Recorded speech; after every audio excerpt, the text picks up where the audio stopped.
Já vimos Deus se manifestar aqui, porque aqui habita a sua presença. Eu sinto a presença de Deus hoje neste lugar. Aleluia! Este lugar não é outro senão a casa do Senhor. Ele marcou encontro com todos nós, para trazer à memória que grandes coisas Ele tem feito por todos, e por isso é motivo de a gente se alegrar. Grandes coisas Deus tem realizado em nossas vidas, coisas extraordinárias. É por isso que nós devemos a Ele muita coisa. Se a gente passássemos a noite toda dentro desta sinagoga, adorando ao seu nome, em um culto de gratidão, seria pouco diante de tantas coisas que Ele tem feito na nossa vida. É por isso que eu vos convido nessa noite a ser grato a Ele, por tudo quanto Ele tem realizado. Porque nós não servimos a Deus por aquilo que Ele vai nos dar. Nós o servimos por aquilo que Ele é na nossa vida. Glória a Deus. Quantos concordam comigo? Levante a mão e dê glória a Deus. Aleluia. Queridos irmãos, eu quero ler o versículo da Bíblia. Está no Evangelho segundo escreveu Lucas. O capítulo é o 13 e o versículo é o 16. Se os irmãos quiserem nos acompanhar, por favor, abra sua Bíblia no Evangelho segundo escreveu Lucas, no capítulo 13 e no versículo 16. Glória a Deus. Quem encontrou diz amém. Amém. Diz assim: porventura esta mulher, sendo filha de Abraão, não deveria ser solta desta prisão no dia de sábado, a quem há 18 anos Satanás tinha presa? Glória a Deus. Queridos e amados irmãos, com base neste versículo sagrado, eu quero nessa noite, em rápidas palavras, falar sobre o tema se alegrando pela liberdade que o Senhor nos deu. Se alegrando pela liberdade que o Senhor nos deu. Quando eu falo, queridos irmãos, em liberdade, eu logo me lembro de um dos maiores cativeiros que o povo de Israel passou durante toda a sua existência sobre esta terra. O cativeiro egípcio, onde nós conhecemos bem que durante cerca de 430 anos, o povo do Senhor, por falta de obedecer os seus mandamentos, Deus permitiu que eles fossem cativos nas mãos dos egípcios e sofressem para aprender a valorizar o seu Deus. E depois desse tempo todo, Deus dá liberdade aos seus filhos, e lá no deserto é um culto de gratidão a Deus. Eles começam a se alegrar, porque antes estavam presos nas mãos dos egípcios e agora estavam livres para adorar e servir a Deus com toda a liberdade. Não é diferente para nós que servimos a Jesus Cristo, em especial os jovens da igreja. Hoje nós somos alegres porque nós sabemos que encontramos a liberdade em Jesus Cristo. Antes estávamos cativos, estávamos aprisionados, estávamos subjugados às forças demoníacas e achávamos que tínhamos liberdade, porque o homem acha que liberdade é fazer aquilo que quer, que acha que é certo. Como é que uma pessoa se deslivre se ela não consegue largar o vício? Como é que uma pessoa se deslivre se ela não consegue largar o jogo? Como é que uma pessoa se deslivre se ela não consegue largar os desejos pecaminosos? Como é que uma pessoa se deslivre se ela não abre mão das religiões, das seitas e das heresias que acredita. Pelo contrário, estas pessoas eu considero como pessoas aprisionadas, como pessoas presas, que estão como acorrentadas pelo inimigo de nossas almas. Mas quando Jesus se encontra com estas pessoas, dar a ela uma liberdade verdadeira, uma liberdade permanente, uma liberdade que antes ela pensava que tinha, mas não tinha. Mas depois que aceita Cristo como Salvador, aí sim ela tem liberdade, porque ela sabe que não está mais condenada à morte eterna, ao juízo eterno e o sofrimento eterno, porque agora ela tem liberdade de servir a Deus e acreditar que em breve será arrebatada dessa terra ou arrebatado dessa terra, e então voará para estar com todo sempre com Jesus Cristo. Liberdade é fazer aquilo que agrada a Deus. Liberdade é ser orientado pelo Senhor. Liberdade é entrar no templo, apesar de todas as dificuldades que nós passamos, nós expressamos alegria, nós expressamos o nosso louvor a Deus.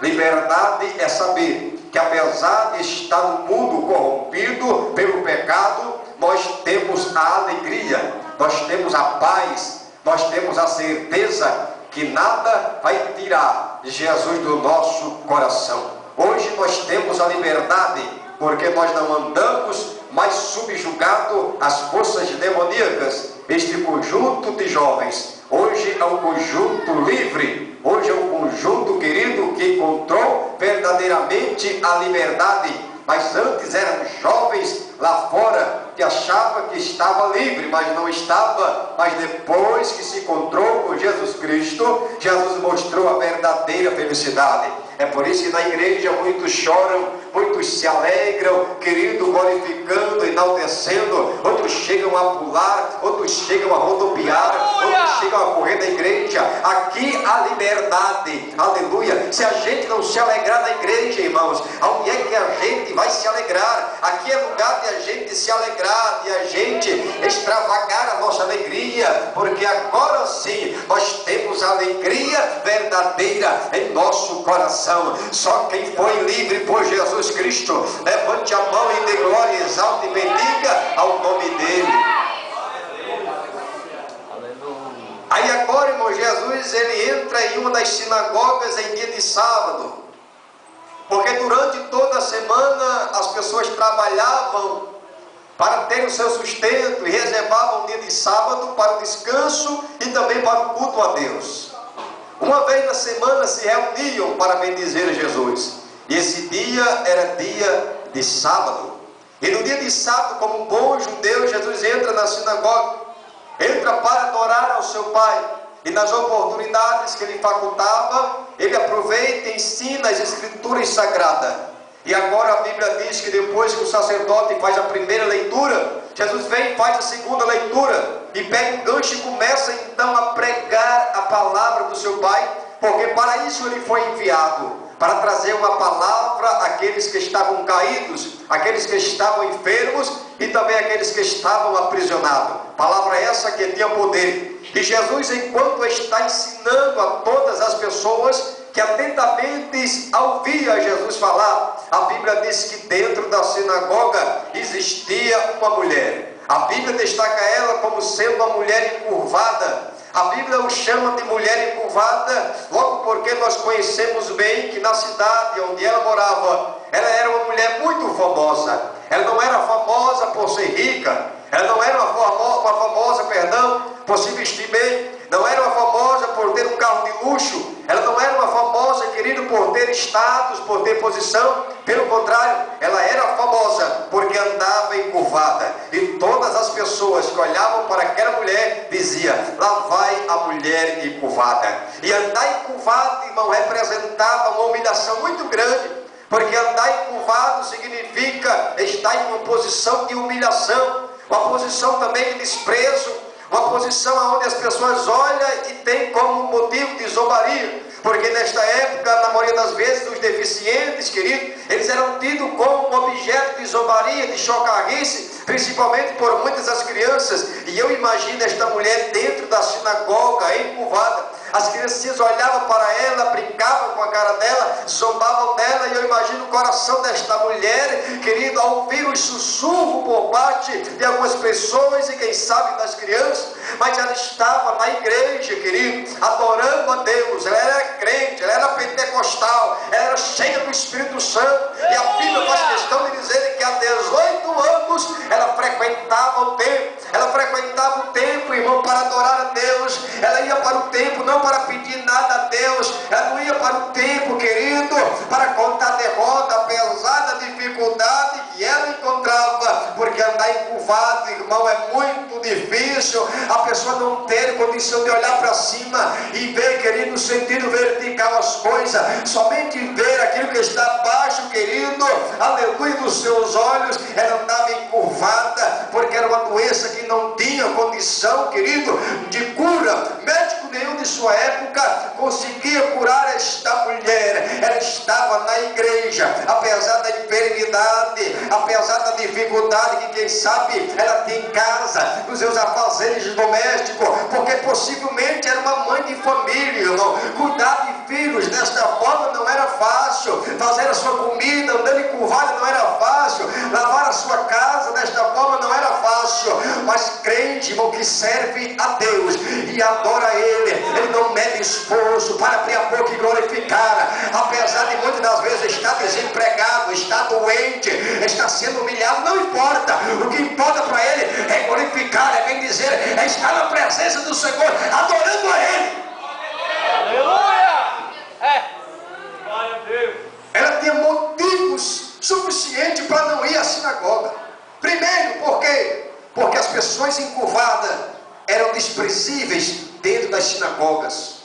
Ninguém queria sentar, irmão, ao lado da pessoa encurvada, porque era vergonhoso. Ninguém queria estar do lado de uma pessoa suja, maltrapilha, porque, querido, era vergonhoso. E ela estava dentro da sinagoga, enfrentando tudo isso, porque para ela o que valia ela estar ali. Durante esses 8 anos de existência, desse conjunto remidos por Cristo, eu tenho certeza que muitos obstáculos surgiram, e também para que essa festa viesse ser realizada. Mas está aqui os jovens destemidos e os verdadeiros desbravadores que não abriram mão da festa para agradecer a Deus, para bendizer a Ele, apesar das dificuldades que se via. E deixe-me dizer uma coisa que já foi dito aqui: Deus vai recompensar todo o vosso trabalho, porque toda obra feita para Deus não é em vão.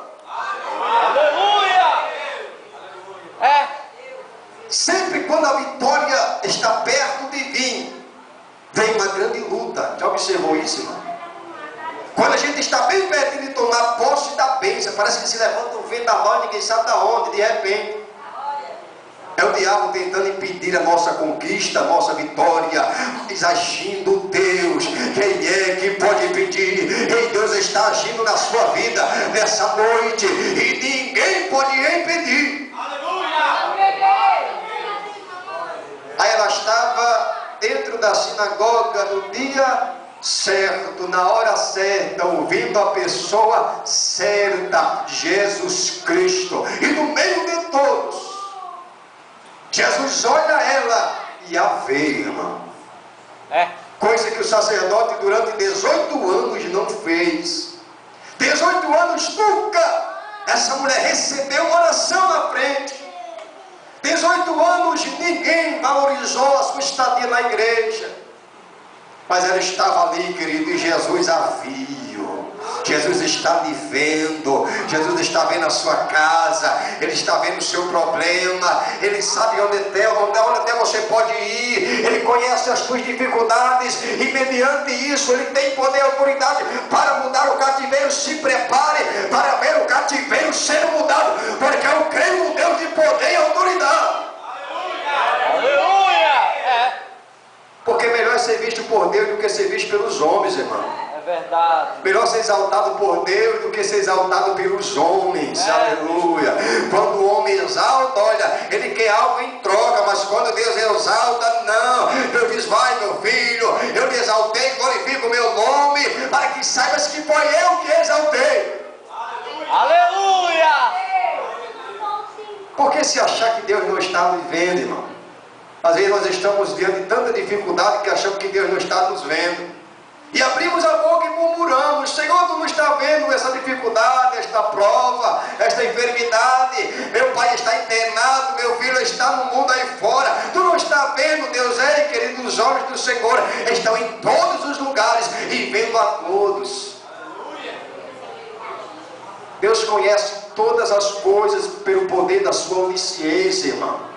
E Ele sabe como agir na hora certa e no dia certo. O que importa é que a gente tem que estar na sua presença, no lugar de adorador, no nosso cantinho, somente esperando o momento dEle.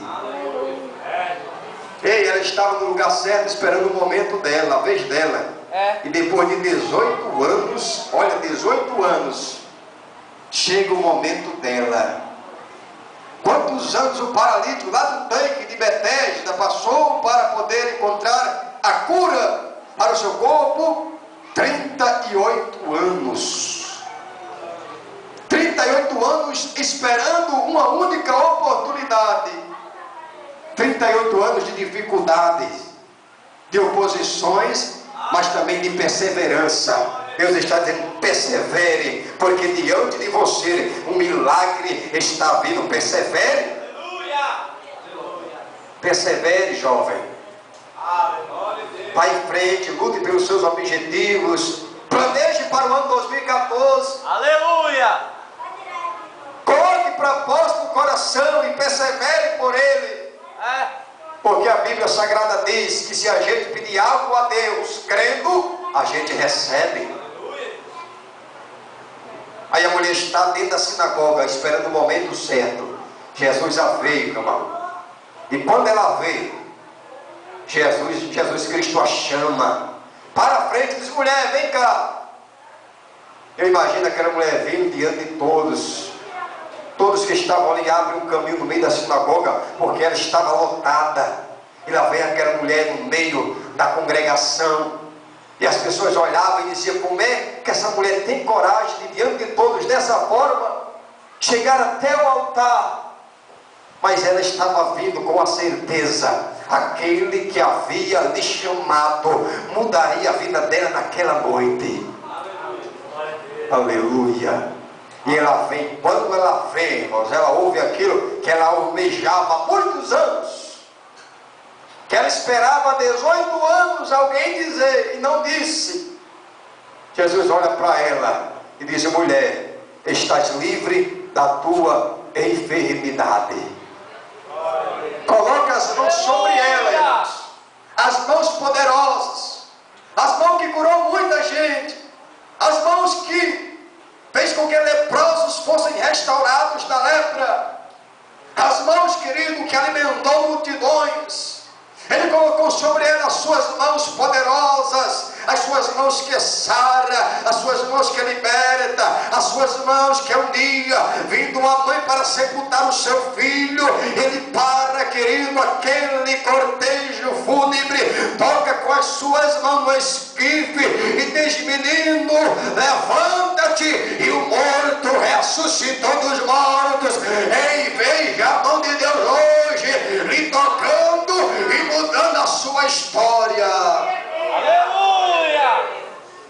As ditas mãos que pegou na mão de Pedro quando ele estava morrendo, em alto mar o socorreu. Ei, querido, a mão de Deus, quando ela é colocada sobre alguém, algo acontece.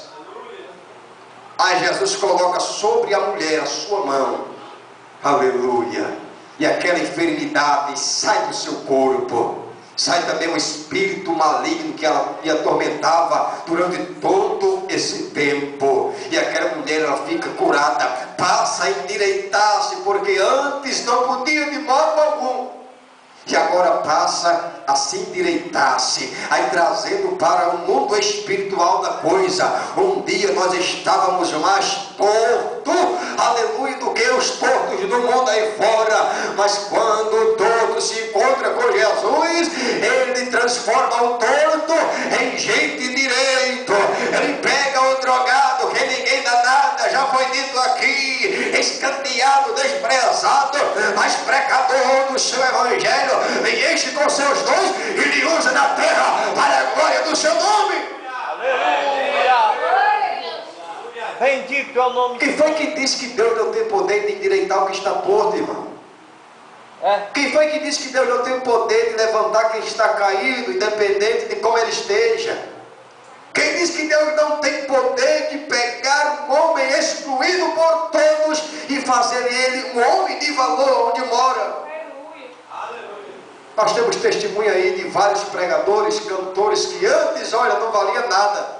Só a morte ou a cadeia era a solução para eles. E agora estão aí mudando, aleluia, bairros, mudando, querido, estados, mudando países, pelo poder da pregação do Evangelho.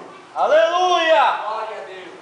Todos nós um dia estávamos tortos, querido, mas Ele nos endireitou, porque quando o homem entra na carpintaria de Jeová, querido, ele entra torto e sai direito, ou seja, ele entra, aleluia, cheio de pecado, ele entra cheio, querido, de coisas malignas, e Jesus transforma a vida dele, faz ele nascer de novo, lhe dá direitos que somente um servo tem, e faz ele uma pessoa cheia do seu espírito, e onde chega respeitado. Aleluia. Aleluia. Aí a mulher se endireita, irmão, e começa a dar glória a Deus no meio de todos.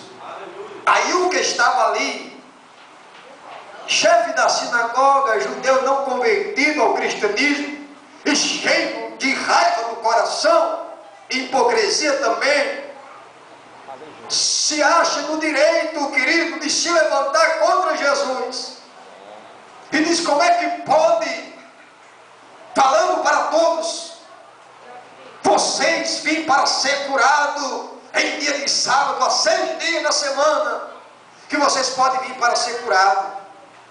Pura hipocrisia, irmão, porque ele mesmo sabia que os cultos só aconteciam na sinagoga em dia de sábado.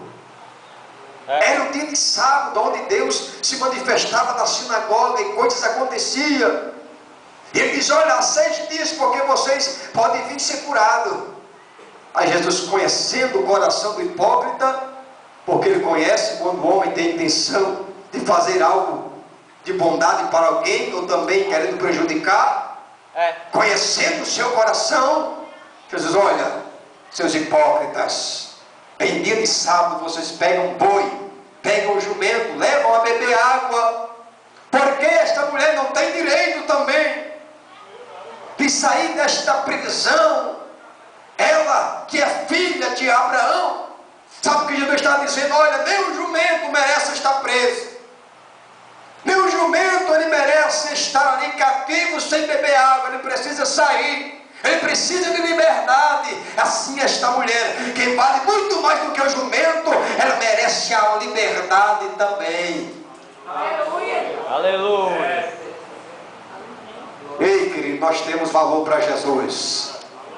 Antes nós estávamos como jumento, querido, preso em manjedoras aí, chega de religião, chega, querido, de vontades próprias. Nós estávamos presos lá, condenados, querido, a beber da mesmice da água. Nós estávamos naquele charco de lodo, mas Jesus Cristo veio, abriu a porteira da manjedoura e diz: ei, meu filho, você está livre, você está livre, vá, saia, ande, beba da água da vida, porque agora você é livre.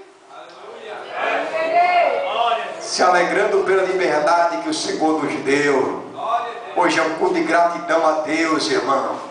Aleluia. Aleluia. E hoje nós estamos aqui agradecendo, porque um dia nós estávamos lá fora, em dia de sábado, muitos aqui já estavam para lá de Bagdá, querido, nessa hora. Aleluia. Outros estavam aí em Farras, outros estavam aí, querido, no